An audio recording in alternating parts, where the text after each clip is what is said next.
পলাতক প্রধানমন্ত্রী শেখ হাসিনা, সাবেক সেনাপ্রধান মঈন ইউ আহমেদ সহ ৫৮ জনের পরিকল্পনায় সংঘটিত হয়েছে বহুল আলোচিত বিডিআর হত্যাকাণ্ড।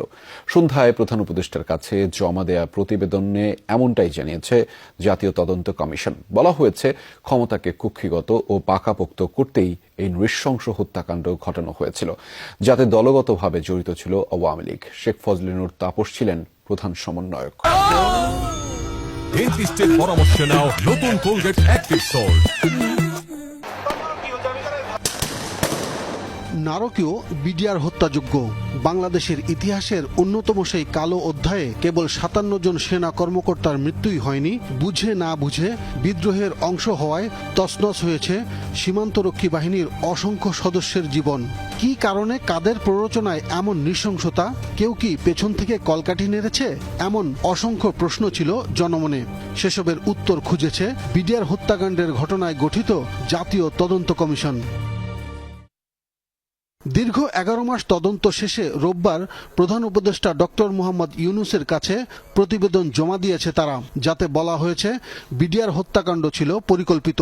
আর এতে তৎকালীন প্রধানমন্ত্রী শেখ হাসিনার গ্রিন সিগন্যাল ছিল উল্লেখ করে বলা হয়েছে, তৎকালীন সেনাপ্রধানেরও যেমন দায় আছে, তেমনি পুলিশ, র্যাব এবং গোয়েন্দা সংস্থাগুলোও চরম ব্যর্থতার পরিচয় দিয়েছে। র্যাবের সদস্যরা ছিলেন, সজ্জিত ছিলেন, তারা ইন্টারভিউ করেনি এবং তারা বলছে, তাদের কমান্ডার আমাদেরকে বলেছে, এবং এটা আমরা ইনভেস্টিগেশন করেছি যে ওই সময় এডিজি ছিলেন কর্নেল রেজা নূর, বর্তমানে মেজর জেনারেল কর্নেল রেজা নূর, রিটায়ার্ড। তদন্ত কমিশন বলছে, হত্যার আগে অনেক সেনা কর্মকর্তার উপর নির্যাতন চালানো হয়েছিল। পুরো ঘটনায় দলগতভাবে জড়িত ছিল তৎকালীন ক্ষমতাসীন আওয়ামী লীগ, যার প্রধান সমন্বয়কের ভূমিকা পালন করেছিলেন শেখ হাসিনার ভাতিজা ও তৎকালীন সংসদ সদস্য শেখ ফজলে নূর তাপস।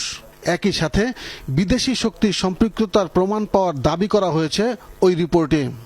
ওই সময়ের সরকার তার ক্ষমতা দীর্ঘায়িত করতে চেয়েছিলেন এবং প্রতিবেশী দেশ বাংলাদেশকে অস্থিতিশীল করতে চেয়েছিল এবং সেনাবাহিনীকে, বিজিবিকে, ওই সময় বিডিআরকে দুর্বল করতে চেয়েছিল। প্রকৃত সত্য যাতে উদ্ঘাটিত না হয়, সেজন্য অনেক আলামত ধ্বংস করা হয়েছিল। বলা হয়েছে, রাষ্ট্রীয় অতীত ভবন ও তৎকালীন প্রধানমন্ত্রীর বাসভবন যমুনায় যেসব বিডিআর সদস্যের সঙ্গে শেখ হাসিনার বৈঠক করেছিলেন, তাদের সঠিক নাম পরিচয় ও তথ্য সংরক্ষণ না করাটাও ছিল উদ্দেশ্যমূলক। প্রাক্তন প্রধানমন্ত্রী শেখ হাসিনা,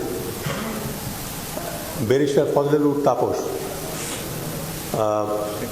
শেখ সেলিম, মির্জা আজমের কথা আমি বলেছি, তারপরে নানক, জাহাঙ্গীর কবির নানক, সাহারা খাতুন এবং জেনারেল তারেক এবং প্রাক্তন সেনাবাহিনী প্রধান জেনারেল মঈন এবং প্রাক্তন ডিজিএফআই প্রধান জেনারেল আকবর।